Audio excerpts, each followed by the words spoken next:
Moving your Amazon EFS file data can be managed simply with AWS Data Sync.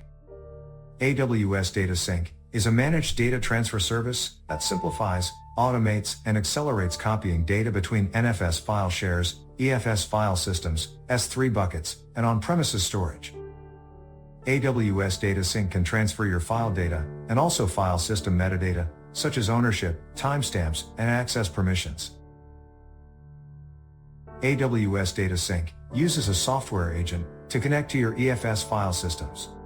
It automates scaling and validating transfers, so you don't have to write scripts, modify your applications, or manage infrastructure.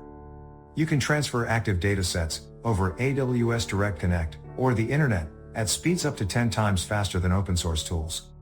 You can use the service for one-time data migrations, ongoing workflows with periodic synchronization, and replication for data protection and recovery.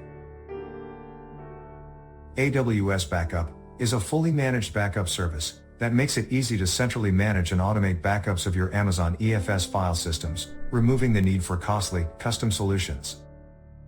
AWS Backup goes beyond backing up Amazon EFS and centralizes the backup of data across other AWS services in the cloud, as well as on-premises. You do not need to perform backup tasks service by service, create custom scripts and manual processes for the backup activities. Using AWS Backup, you can centrally configure and audit AWS resources, automate backup scheduling, set retention policies, and monitor backup activity.